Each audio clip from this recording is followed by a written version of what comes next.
Hi, welcome back to Shannon's Plants Planting Time. How are you today?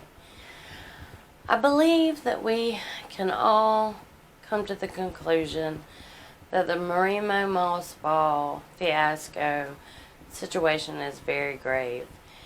And it does not look good for the environment, and I really am a supporter of people either containing their Marimo moss balls or destroying them so that it does not affect the environment.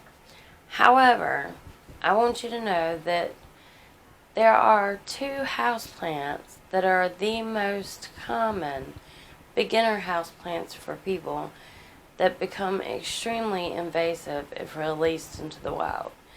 And I don't know why this isn't being talked about more than it is. There are more than two. There are a lot of houseplants that can become invasive if released into the wild. And I'll go into more on that later. But I want to talk about two. These two are, like I said, the most common beginner houseplants. I know they were some of my beginning houseplants. And one I still have, and one, unfortunately, I have growing wild in my yard, and I will be inserting some footage of that plant and how it has affected me and my house and my yard. So anyway, what two plants am I talking about? Well, the first one is English ivy, and the second one is the golden pothos, also known as devil's ivy, also known as Epipremnum aureum, because it has been reclassified from golden pothos to Epipremnum aureum. So if you're confused, I understand, but I'll try to clear that up a little bit later. But for right now, we're going to start off with the dangers of English ivy and what it can do. English ivy, or Hedera helix, was brought by European immigrants to the U.S., and it is one of the most pernicious and destructive of the invasive species because it destroys natural habitats as well as your house. It is spread by runners as well as by seed, where when the birds eat the berry-like fruits, it spreads even further, as you can imagine, through their bird poop. And it spreads the seeds. The vines come over trees, and it eventually starves the tree of nutrients and strangulates the tree, and then the tree dies. So also the dense mats of ivy make a great place for mosquito breeding grounds because it develops puddles of water underneath those dense mats, and it creates just a great breeding ground for mosquitoes. And so why is it bad for the environment? If you didn't hear what I just said, it can damage wild trees and choke out native wildflowers and other native plants and shrubs.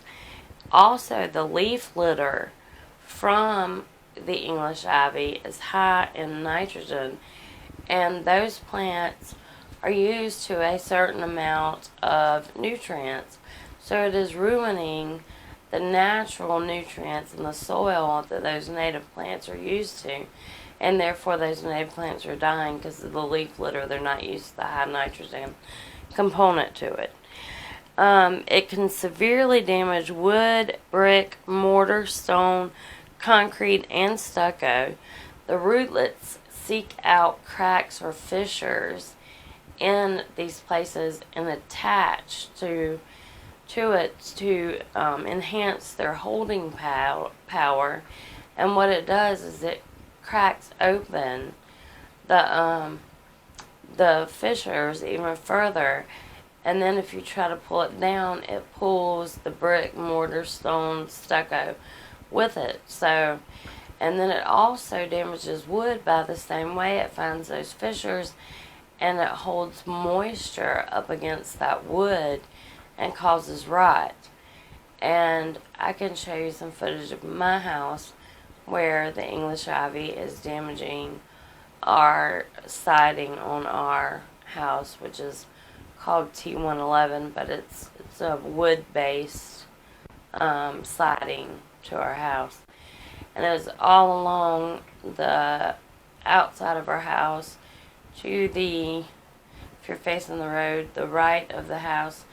And it has just taken over the flower beds, the trees. It's climbing up the house. It's just total chaos over there with that stuff.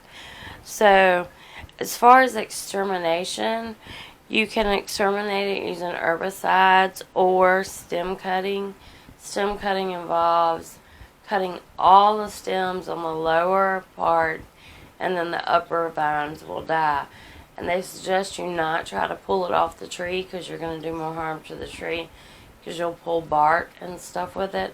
So they suggest you cut the stem to the vine, and eventually those vines will die off the tree. So that is what you need to do instead of pulling the vines off.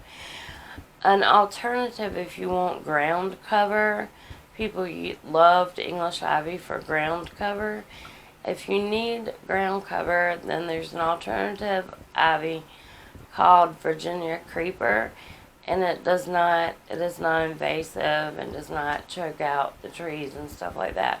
So if you're looking for ground cover and you want something like ivy, try Virginia creeper. So next we're going to talk about the golden pothos.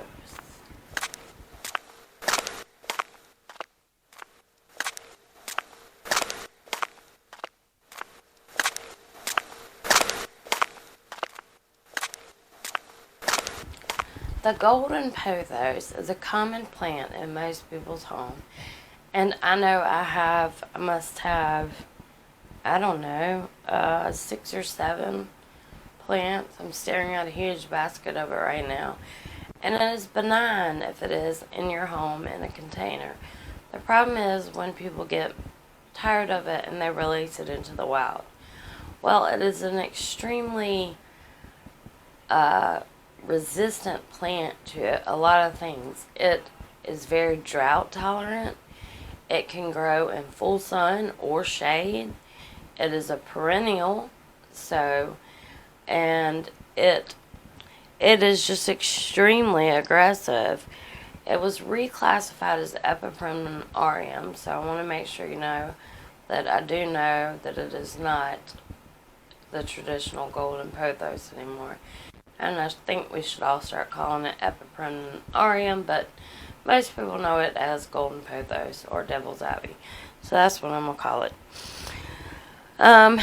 It can grow up trees the same way English ivy can and strangulate them. It's an evergreen, extremely drought tolerant, and epiphytic, meaning it starves the tree of its nutrients and eventually kills it. It can also make it more susceptible to falling during storms and stuff like that because it's choking out its root supply of the tree. It is really difficult to control because it is so resistant to so many things. As far as extermination goes, with devil's ivy, I think it's even more difficult to exterminate than English ivy. And I know they're having a lot of trouble in Florida with the golden pothos. But anyway, it is a perennial vine that is best controlled when shoots are young. Removal of all parts are necessary, and if you have ever propagated a golden pothos, then you understand how fast it can propagate, and any little piece of stem left can shoot out roots, and eventually they will reach the ground and it will regrow. So removal of all parts are necessary. Herbicides are ineffective because golden pothos has a waxy leaf and a waxy stem, that protects it. These plants are just made like clad iron. So that's why they're some of the easiest houseplants to grow. Although, if truth be told, I killed a couple. Yes, I admit it. I'm a Pothos killer. Not intentionally either. But anyway, that's not what we're talking about. It is, like I said, devil's ivy is okay to grow inside in a container as long as you don't get tired of it and try to put it in your yard. Let's see. Some of the other plants that you might not know are invasive are, I'm going to give you a list. Mint. Mint is very invasive. If you don't believe me on that, watch Becca de la Plants and her trying to clean up her yard and talking about the mint that is growing on the side, where she said they must have mint in their garden and it's just everywhere. Raspberries. Raspberries are extremely invasive. Mimosa tree, bamboo, yucca, or yucca, however you say it. I say yucca. Pampas grass, calla lilies. They're okay in a container, but do not let them grow in your garden because they will take over. And morning glories. So I think the best thing you should do before releasing any houseplant into the wild is check, you can Google it, make sure that it's not invasive. If this is, something you need to do because either you can't gift it to anybody, you're tired of it, whatever the situation may be, to where you are tired of this houseplant and want to release it into the wild. Or maybe you just want to grow it in your yard.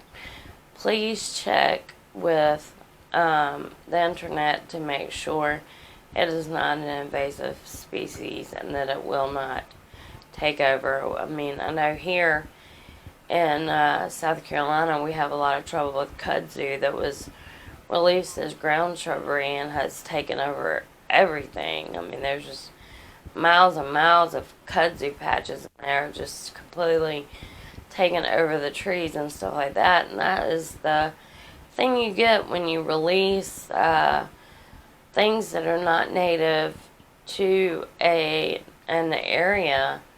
It's the risk you take when you do that. And these plants were introduced on purpose, and some of it has backfired. So, but as far as the Marimo Moss Balls and the zebra mussels, that does sound a little daunting. I know that I have some Marimo Moss Balls, and I plan to get rid of them because I bought them after the date that it says, and I hate that because my Marimo Moss Balls are very effective at cleaning my betta fish tank. But, we've got to be environmental conscious because it's just not conscious. That would mean we were awake. Conscientious was the word I was looking for. Environmentally conscientious. But anyway, and now I forgot what I was saying because I was correcting my grammar. But, so yeah, check, make sure, instead of releasing plants into the wild, give them to a friend, do whatever. Follow up, keep up with the news about house plants that have been recalled, any, like the Marimo Moss Balls. It's your duty as a houseplant parent to make sure you're not harming the environment. We want to help the environment. And, it's good to be environmentally conscientious.